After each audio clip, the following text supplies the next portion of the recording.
नमस्कार विद्यार्थी मित्रांनो, मराठी इयत्ता 9वी-10वी या यूट्यूब चॅनलमध्ये तुमचे हार्दिक स्वागत. यावर्षी कोविड-19चा प्रादुर्भाव लक्षात घेऊन वैश्विक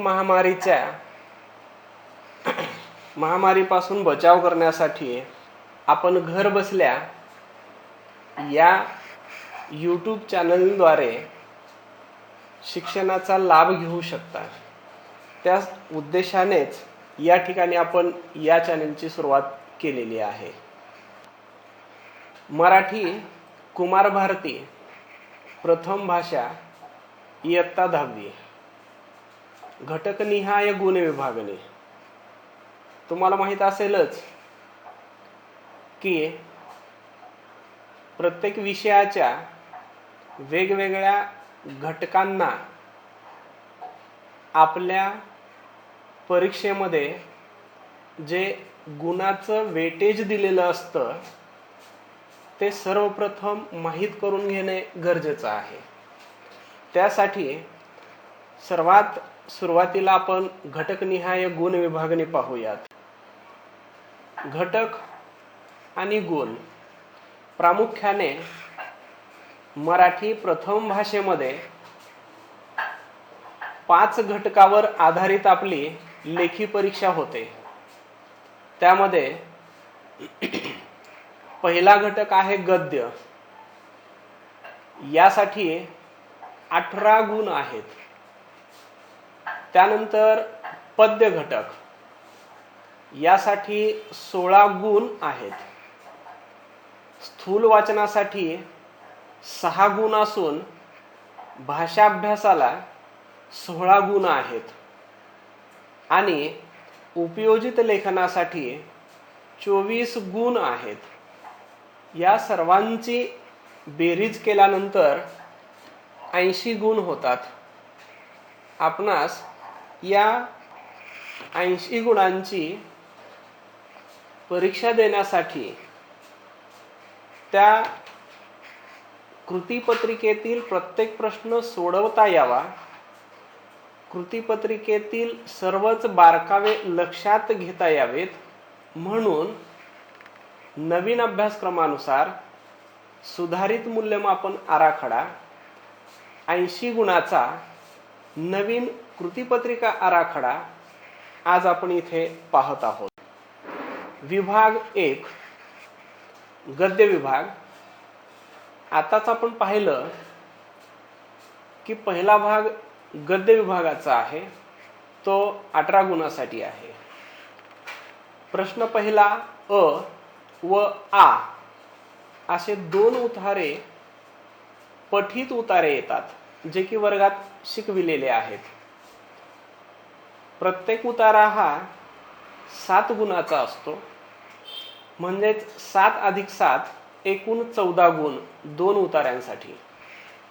यामध्ये पहिल्या 2 कृती आकलनावर आधारित असतात आणि तिसरी कृती सोमतावर आधारित असते. म्हणजेच आकलन कृती 2 गुण, आकलन कृती 2 गुण आणि सोमत कृती 3 गुण असे 7 गुण. त्यानंतर प्रश्न पहिला ई अपठित उतारा, जो की 4 गुणांसाठी असतो. यामध्ये मात्र फक्त आकलन कृतीच 2 गुणांसाठी आणि अधिक 2 गुणांसाठी विचारल्या जातात. म्हणजेच 2 आकलन कृती 4 गुणांसाठी विचारल्या जातात. विद्यार्थी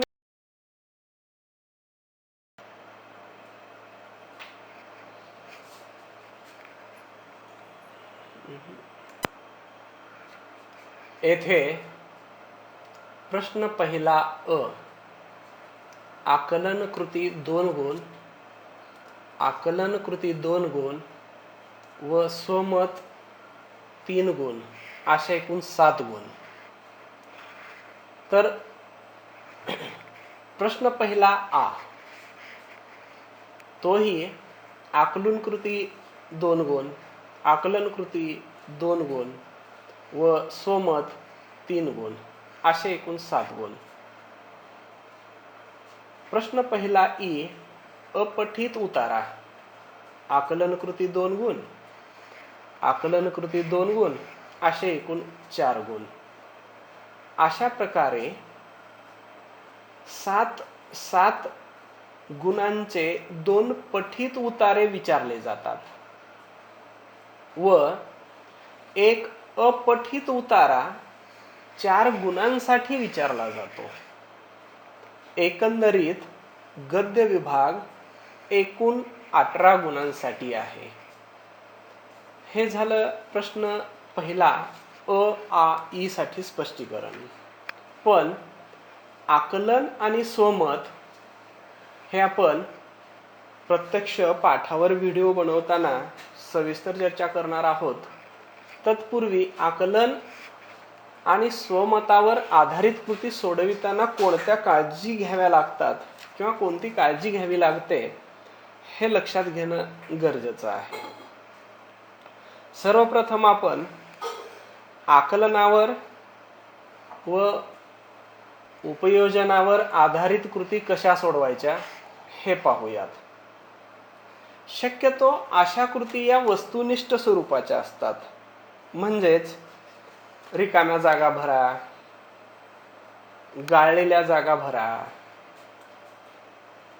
चौकटी दिलेल्या असतील तर त्या पूर्ण कराव्या लागतील, ओघ तक्ता दिला असेल तर तो पूर्ण करावा लागेल, सहसंबंध लिहावा लागेल, घटना क्रमानुसार लावाव्या लागतील, कोष्टक, तक्ते, याद्या अपूर्ण दिल्या असतील तर उतारा वाचून पूर्ण कराव्या लागतील, आकृतिबंध पूर्ण करावा लागेल, जोड्या जुळवाव्या लागतील.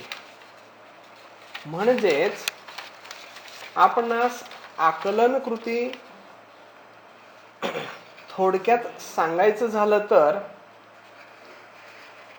सोडविताना याचे उत्तर 1 ते 2 शब्दातच आले पाहिजे हे नक्की आहे. पण कधी कधी 2 किंवा अधिक शब्दात सुद्धा उत्तर लिहावे लागते. जसे की एखाद्या घटकाचे वैशिष्ट्य लिहित असताना अनेक शब्द सुद्धा लिहावे लागतात.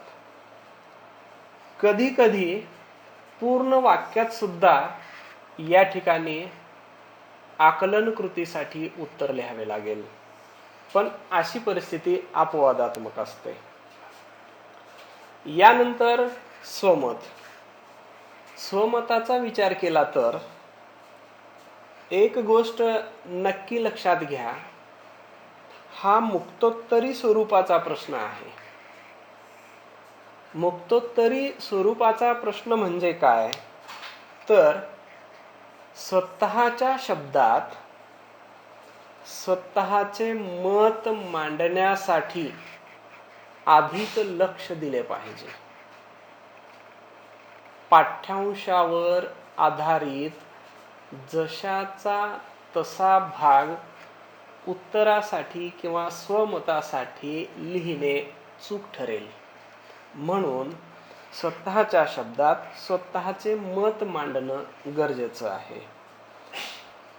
असं जर आपण स्वमत ऱ्हस्व दीर्घ चुका टाळून योग्य पद्धतीने लिहून पूर्ण केलं तर या स्वमत प्रकटीकरणाला 3 पैकी 3 गुण मिळू शकतात.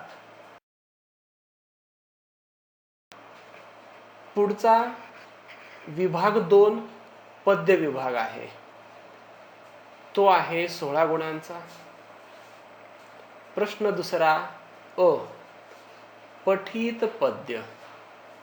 यासाठी गुण 8 आहेत. त्यामध्ये आकलन कृती 2 गुणाची आहे. दुसरी आकलन कृती सुद्धा 2 गुणाची आहे. आकलन कृतीबद्दल आत्ताच आपण ऐकलं आहे. यानंतर तिसरी कृती आहे कवितेतील दिलेल्या कोणत्याही दोन ओळींचा सरळ अर्थ लिहिणे. सरळ अर्थ लिहिण्यासाठी सुद्धा 2 गुण आहेत. हा सरळ अर्थ लिहिताना पाठ्यपरिचय देणे गरजेचे नाही. त्यानंतर काव्य सौंदर्य कृती 4 नंबरची कृती आहे काव्य सौंदर्य कृती. हा प्रश्न 2 गुणांसाठी आहे. काव्य सौंदर्य कृतीसाठी सुद्धा जर आपण लक्षात घेतलं तर एक गोष्ट नक्की लक्षात येते की हा फक्त 2 गुणांसाठी असणारा प्रश्न असल्यामुळे यामध्ये विचार सौंदर्य, भाव सौंदर्य, अर्थ सौंदर्य या 3 घटकांपैकी कोणत्याही एका घटकावर कृती विचारली जाते. आणि आपणास तिन्ही घटकाचं स्पष्टीकरण करायची गरज सुद्धा नाही. 2 गुणांसाठी फक्त या विचार सौंदर्य, भाव सौंदर्य व अर्थ सौंदर्य या 3 पैकी एक घटकाचं विश्लेषण करावं लागेल किंवा स्पष्टीकरण द्यावं लागेल. विचार सौंदर्य, भाव सौंदर्य व अर्थ सौंदर्य हा घटक आपण पद्य विभागामध्ये स्वतंत्ररित्या अगदी सविस्तर पुढे घेणार आहोतच. आता पाहूयात पुढचा भाग. हा 8 गुणांचा. आता प्रश्न दुसरा अ. स्पष्टीकरण लक्षात घेऊयात. पठित पद्य यासाठी पाठ्यपुस्तकात समाविष्ट असलेल्या पद्यापैकी कोणतीही एक कविता कृतीपत्रिकेत दिली जाते. त्याच कवितेवर आकलन कृती 2 गुण, आकलन कृती 2 गुण, कवितेतील दिलेल्या कोणत्याही 2 ओळींचा सरळ अर्थ लिहिण्यासाठी 2 गुण असतात व दिलेल्या कवितेतील कोणत्याही 2 ओळी देऊन त्यावर काव्य सौंदर्यासाठी योग्य प्रकारची कृती विचारली जाते त्यासाठी 2 गुण असतात. म्हणजेच प्रश्न दुसरा अ 8 गुणांसाठी आहे. यानंतर प्रश्न दुसरा आ. आ मध्ये 1 व 2 अशा 2 कृती कवितेवरील आधारित आहेत. प्रश्न दुसरा आ मध्ये पहिली कृती 4 गुणासाठी व दुसरी कृती 4 गुणासाठी आहे. म्हणजेच प्रश्न दुसरा अ 8 गुणासाठी आणि तसेच प्रश्न दुसरा आ सुद्धा 8 गुणांसाठीच. नंबर 1 पाहूयात. येथे पठित पद्य प्रश्न. दुसरा अ साठी दिलेली कविता सोडून, पाठीमागची अ मध्ये दिलेली कविता सोडून पाठ्यपुस्तकातील कोणत्याही 2 कवितांची फक्त नावे कृतीपत्रिकेत दिली जातात. त्यावर आधारित कृतात. जसे की खालील मुद्द्यांच्या आधारे कोणत्याही एका कवितेसंबंधी खालील कृती सोडवा. 4 गुणांसाठी ही कृती असते. कवितेवर आधारित कृती खालील कृतीपैकी फक्त 4 गुणांच्या कृती कृतीपत्रिकेत विचारल्या जातात. आपण या ठिकाणी जास्त पर्यायी कृतीचा विचार केलेला आहे. यापैकी फक्त 4च गुणांच्या कृती प्रश्नपत्रिकेत विचारल्या जातील. पाहूयात पहिली कृती. प्रस्तुत कवितेचे कवी / कवयित्री यासाठी 1 गुण असतो. प्रस्तुत कवितेचा विषय यासाठीही 1 गुण असतो. तिसरी कृती मात्र कधी 2 गुणांसाठी विचारले जाते तर कधी 1 गुणांसाठी विचारले जाते. प्रस्तुत कवितेतील शब्दांचे अर्थ लिहा. 2 शब्द दिले तर 1 गुण, 4 शब्द दिले तर 2 गुण. चौथी कृती आहे प्रस्तुत कवितेतून मिळणारा संदेश लिहा. ही कृती 2 गुणांसाठी असते. 5वी कृती आहे प्रस्तुत कवितेची भाषिक वैशिष्ट्ये लिहा. ही कृती 2 गुणांची आहे. कवितेतून व्यक्त होणारा विचार लिहा. ही कृती सुद्धा 2च गुणाची आहे. सातवी कृती पाहतोय. कवितेतील दिलेल्या ओळीचा सरळ अर्थ लिहा, जो की आपण प्रश्न दुसरा अ मध्ये तिसरी कृती सोडविलेली आहे. अगदी तशाच पद्धतीची ही कृती आहे. ही सुद्धा 2 गुणांसाठी विचारली जाते. आणि सर्वात शेवटची कृती सुद्धा प्रस्तुत कविता तुम्हाला आवडण्याचे अथवा न आवडण्याचे कारण लिहा. ही कृती सुद्धा 2 गुणांसाठी विचारली जाते. हे मात्र नक्की, एखादी कविता तुम्हाला आवडलीच पाहिजे असे नक्की नाही. कदाचित तुम्हाला ती कविता आवडणार सुद्धा नाही. म्हणून सकारात्मक मत लिहावं हे बंधन नाही. नकारात्मक लिहिल्यावरही आपणास 2 गुण मिळू शकतात. त्यानंतर दुसरा भाग आहे 4 गुणांचा, काव्यपंक्तीचे रसग्रहण.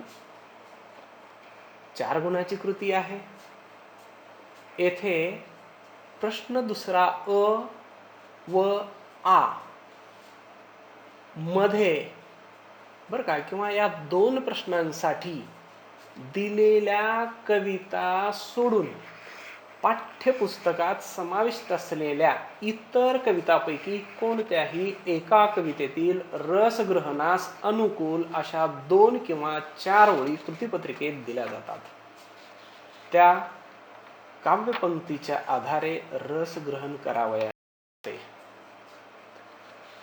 रसग्रहण करताना विचार सौंदर्य, भाव सौंदर्य व अर्थ सौंदर्य या मुद्द्यांचा जसा आपण 2 मार्कासाठी पाठीमागे विचार केला, अगदी तसंच या ठिकाणी आशय सौंदर्य, काव्य सौंदर्य आणि भाषिक वैशिष्ट्य या 3 मुद्द्याचा विचार करावा लागतो.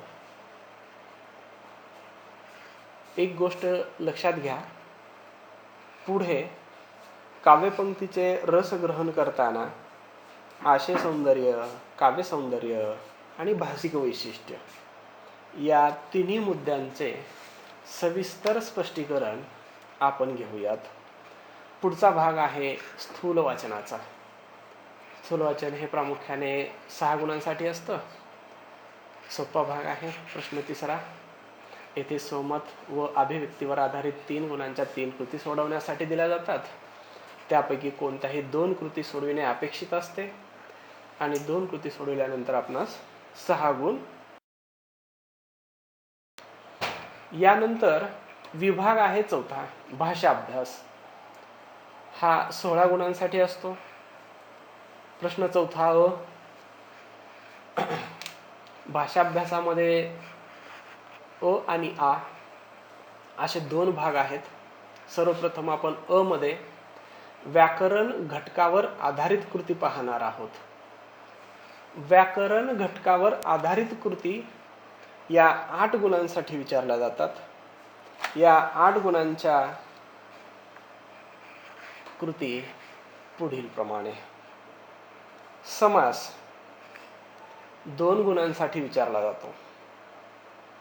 यामध्ये सामासिक शब्द व समासाचे नाव यांच्या जोड्या लावा म्हणा, विग्रहावरून सामासिक शब्द लिहा किंवा समासाच्या नावावरून सामासिक शब्द लिहा, सामासिक शब्दांचा विग्रह करून समासाचा प्रकार लिहा, असेही प्रश्न विचारले जातात. त्यानंतर शब्दसिद्धी.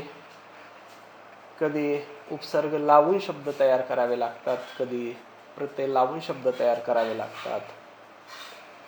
अभ्यस्त शब्द सुद्धा विचारले जातात. या व्याकरण घटकावर आधारित कृती पुढे व्याकरण विभागावर सविस्तर घेऊयात. यानंतर तिसरी कृती आहे वाक्प्रचाराची.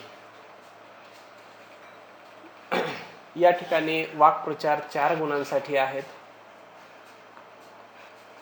वाक्प्रचार प्रामुख्याने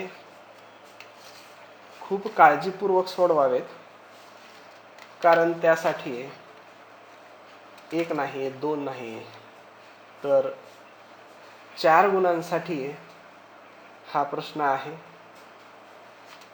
अशा वेळेला आपले हातातून गुण जाणार नाहीत याची काळजी घेणंही तितकंच गरजेचं आहे. वाक्प्रचाराचा अर्थ सांगून त्या वाक्प्रचारांचा वाक्यात उपयोग करा. कृतीपत्रिकेत 4 वाक्प्रचार देणे व त्यापैकी 2 सोडविणे. प्रत्येक वाक्प्रचारांचा अर्थ 1 गुण असतो, तर प्रत्येक वाक्प्रचारांचा वाक्यात उपयोग करणे 1 गुण असतो. अशा पद्धतीने लक्षपूर्वक जर कृती सोडवल्या तर आपणास हे 4 गुण. त्यानंतर भाषिक घटकावर आधारित कृती. हा प्रश्न चौथा आ मधला आहे. तोही घटक 8 गुणांचा आहे. यामध्ये शब्दसंपत्ती. सर्वप्रथम शब्दसंपत्ती. शब्दसंपत्तीमध्ये 4 गुण आहेत. येथे समानार्थी शब्द, विरुद्धार्थी शब्द, एकवचन, अनेकवचन, वचन बदला, वचन ओळखा, शब्द समूहाबद्दल एक शब्द लिहा, 3 शब्दसमूह देणे, त्यापैकी 2 सोडविणे अपेक्षित असते. शब्दांतील अक्षरांपासून अर्थपूर्ण शब्द तयार करणे. अशा प्रकारच्या कोणत्याही 4 घटकावर प्रत्येकी 1 गुणांच्या 4 कृती विचारल्या जातात. म्हणजेच शब्दसंपत्तीसाठी 4 गुण आहेत. यानंतर भाषिक घटकावर आधारित कृतीमध्ये दुसरा भाग आहे लेखन नियमानुसार लेखन. यासाठी 2 गुण असतात. अचूक शब्द ओळखा. अचूक शब्द ओळखण्यासाठी 6 शब्द दिलेले असतात, पण प्रत्येक शब्दांचे 4 पर्याय दिलेले असतात. दिलेल्या 4ही पर्यायापैकी 3 शब्द चूक असू शकतात किंवा असतात. म्हणजेच 4 पैकी एकच अचूक शब्द असतो, तो लिहावा लागतो. 6 शब्दांपैकी 4 शब्द सोडविणे अपेक्षित. कधी कधी या ठिकाणी एखादं वाक्य दिलं जातं आणि त्या वाक्यामध्ये 2 चुकीचे शब्द विचारले जातात. ते शोधावे लागतात आणि शोधून त्या चुका दुरुस्त कराव्या लागतात. मात्र एक गोष्ट लक्षात घ्या, चुका शोधून दुरुस्त करताना अचूक असणारा शब्द चूक करणे, अशा प्रकारची जर चुकीची कृती केली तर आपला गुण नक्कीच कमी होणार आहे.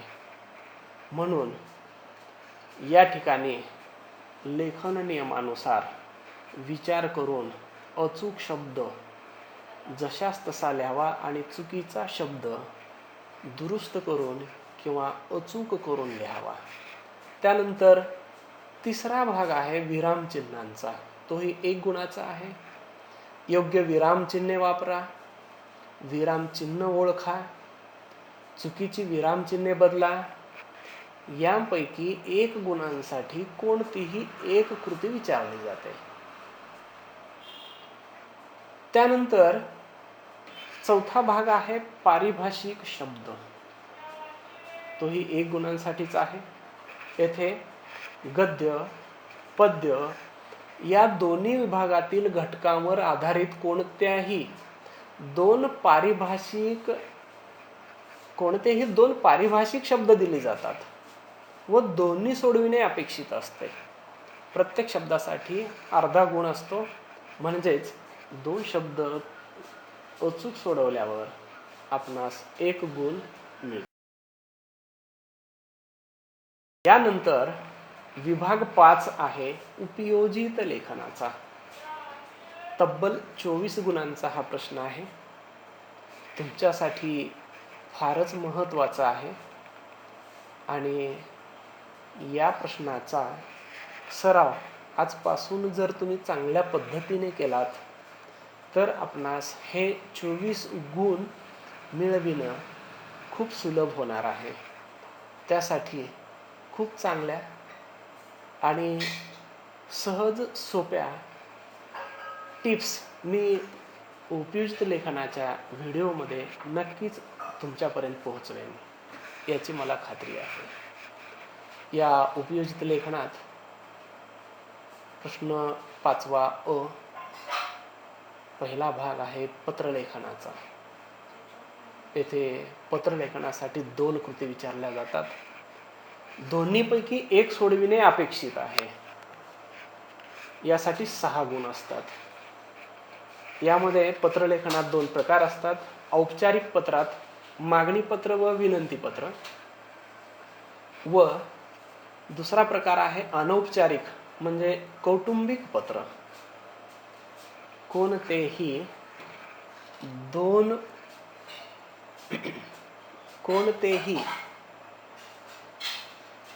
दोन पत्र लिहिण्यासाठी सविस्तर 2 कृती विचारल्या जातात. त्या कृतीत दिलेल्या सर्व मुद्द्यांचा विचार करून आपणास मागणी पत्र, विनंती पत्र किंवा कौटुंबिक पत्र सहज लिहिता येतं. ते आपण पत्रलेखनाच्या व्हिडिओमध्ये सविस्तर पाहूयात. पण ज्यांना पत्रलेखन अवघड वाटते, नकोसं आहे, त्यांच्यासाठी पर्यायी प्रश्न सारांश लेखनाचा आहे. हा 6 गुणांचाच आहे. एकतर पत्रलेखन लिहा किंवा सारांश लेखन सोडवा, दोन्हीपैकी एक. यासाठी गद्य विभागातीलच प्रश्न पहिला ई मधला अपठित गद्य उतारा दिला जातो. हा उतारा वाचून त्याचा 1/3 एवढा सारांश लिहिणे अपेक्षित आहे. मागचाच उतारा आहे.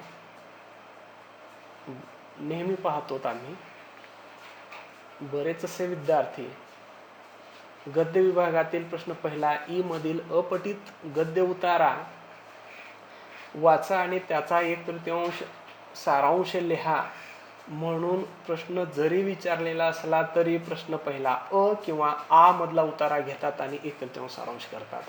हे शक्यतो टाळा. या गोष्टी अशा मोठ्या चुका होऊ देऊ नका. दोन्हीपैकी एक कृती सोडविणं अपेक्षित आहे. आ मध्ये 3 कृती विचारल्या जातात. जाहिरात लेखन, बातमी लेखन आणि कथा लेखन. या 3 कृतीपैकी फक्त 2 कृती आपणास सोडवायच्या आहेत. प्रत्येक कृती 5 गुणांसाठी असते. म्हणजेच प्रश्न 5वा आ हा 10 गुणांचा आहे. हे 10 गुण मिळविण्यासाठी आपणास जाहिरात लेखन, बातमी लेखन आणि कथा लेखन या लेखन घटकाचा बारकाईने अभ्यास करावा लागेल आणि सरावही करावा लागेल. आपण पुढे हे सर्व घटक सविस्तर घेणार आहोत आणि यातील 10 पैकी 10 गुण कसे मिळतील यासाठी आपलं सर्व लक्ष राहील. यानंतर प्रश्न 5वा ई लेखन कौशल्य. तशी शब्दमर्यादा 100 ते 120 शब्दांची आहे. पण हा लेखन कौशल्याचा भाग म्हणजे जवळपास निबंध लेखनाचाच असतो. या ठिकाणी निबंध लेखन करताना अगदी तंतोतंत 100 किंवा 120 शब्द अगदी जशास तसे लिहिलेच पाहिजेत असं बंधनही नसतं. तर या ठिकाणी काय करावं लागतं, याही गोष्टी थोड्याशा आपण लक्षात घेणं गरजेचं आहे. तर 100 शब्दाच्या पुढे नक्कीच आपण निबंध लिहाल किंवा 120 शब्दाच्या पुढे काही शब्द झाले तरीही घाबरायची गरज नसते. त्यामध्ये पहिला प्रकार आहे आत्मकथन, प्रथम पुरुषी एकवचनी. तुमचं सर्वांचंच आत्मकथन किंवा आत्मवृत्त हे फारच आवडीचा विषय आहे. तुम्ही अगदी 6वी-7वी पासून आत्मकथन वाचली आहेत आणि लिहिण्यासाठी प्रयत्न करत आहात. आणि आज कल्पना रंजन करण्यासाठी आत्मकथन लिहायला तुम्हाला फारच आवडतं. तोही भाग आपण सविस्तर पुढे पाहणार आहोत. दुसरा भाग आहे वैचारिक लेखनाचा. वैचारिक लेखन करत असताना कुठेतरी एखाद्या महामानवाबद्दल जर प्रश्न विचारला तर त्यांचा फक्त जन्म, मृत्यू आणि काही अंशी कार्याचा आढावा घेणे म्हणजे वैचारिक लेख नाही. त्यासाठी जे बारकावे असतात ते आपण लेखन कौशल्य शिकताना लक्षात घेणार आहोत. आणि तिसरा भाग आहे प्रसंग लेखनाचा. हाही भाग तुमच्या आवडीचाच आहे. प्रसंग लेखन म्हणजेच एखाद्या ठिकाणी किंवा एखाद्या विशिष्ट प्रसंगी तुम्ही त्या ठिकाणी उपस्थित आहात. तो प्रसंग तुम्ही स्वतः मनाने, डोळ्याने, मनात शब्दबद्ध करत आहात. तोच चितारलेला प्रसंग आपल्याला या ठिकाणी लिहायचा आहे. त्यासाठी विचारलेल्या प्रश्नावर किंवा विचारलेल्या प्रश्नासाठी जी कृती दिली त्या कृतीचा आधार घेऊन त्या प्रसंगाच्या ठिकाणी आपण उपस्थित आहोत असे ग्राह्य धरून हे लेखन करणं अपेक्षित आहे. आत्मकथन, वैचारिक आणि प्रसंग लेखन हा 8 गुणांचा प्रश्न आहे. कृतीपत्रिकेत 3 घटकावर आधारित कृती दिल्या जातात. त्यापैकी एक कृती सोडविणे अपेक्षित असते.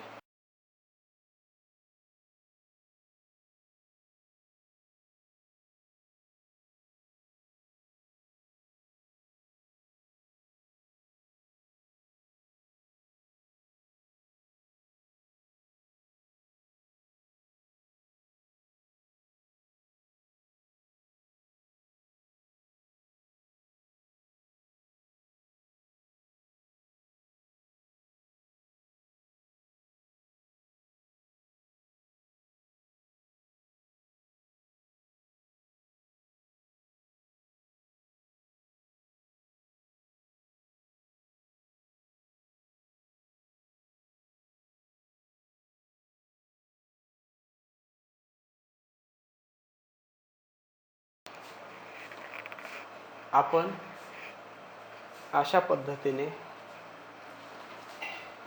सर्वप्रथम प्रश्नपत्रिकेचा